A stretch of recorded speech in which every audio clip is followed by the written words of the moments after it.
விஜய் அவர்கள் கரூரை விட்டு கிளம்பிட்டாரு. அவர்லாம் ஒரு திராணியற்றவர். நானும் சொன்னேன், அவர் அங்க இருந்திருக்க வேண்டும், அங்க இருந்திருந்தாதான் இந்த பிரச்சனை முடிவுக்கு வந்திருக்க வேண்டும், அங்க இருக்கக்கூடிய மக்களுடன் மக்களாக இருந்திருக்க வேண்டும் அப்படின்னு சொன்னோம். பட் அந்த இடத்துல விஜய் அவர்கள் கிளம்பி போயிட்டாரு, அவர் ஒரு தொடை நடுங்கி, அவர்லாம் தலைவரா பாரு, எங்க தலைவர் நடுராத்திரியில வந்து நின்னாரு இப்படின்னு சொல்ற உருட்டுக்களை நீங்க பாத்தீங்கல்ல. இன்னைக்கு உச்ச நீதிமன்றத்துல ஒரு மிகப்பெரிய பாயிண்ட் தூக்கி போட்டிருக்காங்க.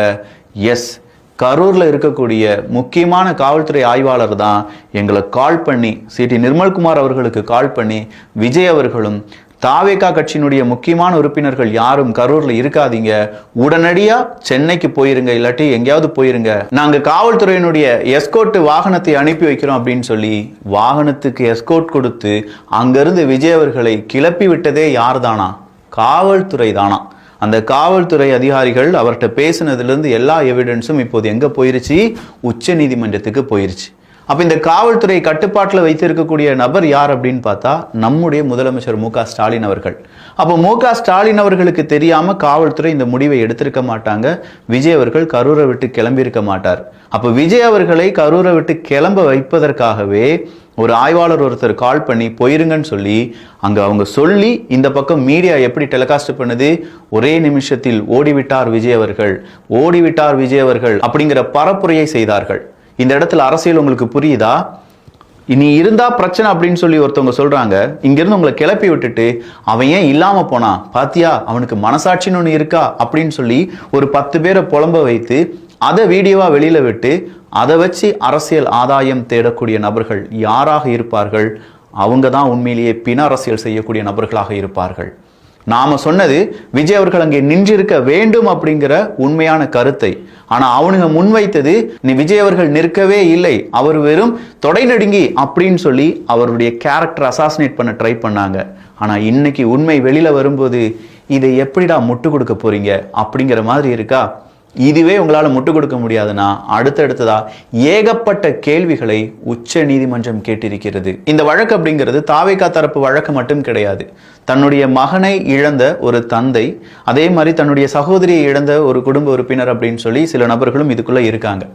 அதுல அந்த சகோதரர்கள் இல்லாட்டி அந்த குடும்ப உறுப்பினர்கள் ஒரு கேள்வியை கேட்கறாங்க. அவங்க சார்பா ஒரு கேள்வி கேட்கப்படுது. இறந்த அந்த நைட்டு 36 நபர்கள் இறந்துட்டாங்க, 30க்கும் அதிகமான நபர்கள் இறந்துட்டாங்க அப்படின்னு சொல்றாங்க. அவங்க எல்லாருக்குமே போஸ்ட்மார்ட்டம் அப்படிங்கிறது எப்படி நிகழ்ந்தது? விடிய காலையில 4 மணிக்கே அவங்களுடைய உடல் ஏன் எரிவூட்டப்பட்டது அப்படின்னு சொல்லி கேட்கிறாங்க. இது இப்பதான் பெருசா வருது. 4 மணிக்கே சில உடல்களை எரிச்சிருக்காங்க. 4 மணிக்கே எரிச்சிருக்காங்க. 30க்கும் அதிகமான நபர்களுக்கு போஸ்ட்மார்ட்டம் நடத்தியிருக்காங்க அப்படின்னு சொல்லும்போது உச்ச நீதிமன்றம் ஒரு கேள்வியை கேட்கிறாங்க. அந்த இடத்துல எத்தனை டெஸ்க் இருந்துச்சு? அங்க இத்தனை நபர்களுக்கு நீங்க போஸ்ட்மார்ட்டம் பண்ணது தப்பு கிடையாது, பட் போஸ்ட்மார்ட்டம் பண்ணக்கூடிய தகுதி இருக்கக்கூடிய மருத்துவர்கள் தான் இந்த போஸ்ட்மார்ட்டம் செய்தார்களா அப்படிங்கிற ஒரு டவுட் எங்களுக்கு இருக்குன்னு சொல்லி கேட்டிருக்காங்க. வேலிடான கேள்வி. இந்த கேள்வியை தமிழக அரசாங்கமோ இல்ல இங்க இருக்கக்கூடிய காவல்துறை அதிகாரிகளோ உண்மையா இந்த பிரச்சனையில யார் தவறு செய்தார்கள் அப்படிங்கிறத கேட்டிருக்க வேண்டும், கண்டுபிடிக்க வேண்டும் அப்படின்னு நினைச்சிருந்தவங்க கேட்டிருந்தாங்கன்னா இதுல மாட்ட வேண்டியவங்க மாட்டியிருப்பாங்க. சரி, இதுல எப்படி இனிமே மாட்டுவானுங்க? சிசிடிவி ஃபுட்டேஜ் அப்படிங்கிறது கண்டிப்பா போஸ்ட்மார்ட்டம் செய்யக்கூடிய இடத்தில் இருக்க வேண்டும் அப்படிங்கிறதா நம்முடைய சட்டம்.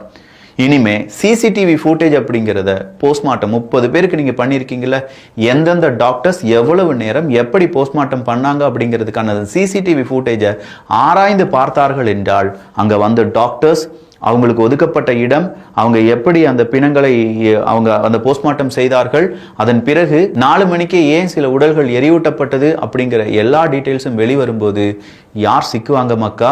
கொஞ்சமா யோசிச்சு பாருங்க. இப்போ யாருக்காவது முட்டு கொடுக்க முடியுமா? இதுக்கே அப்படி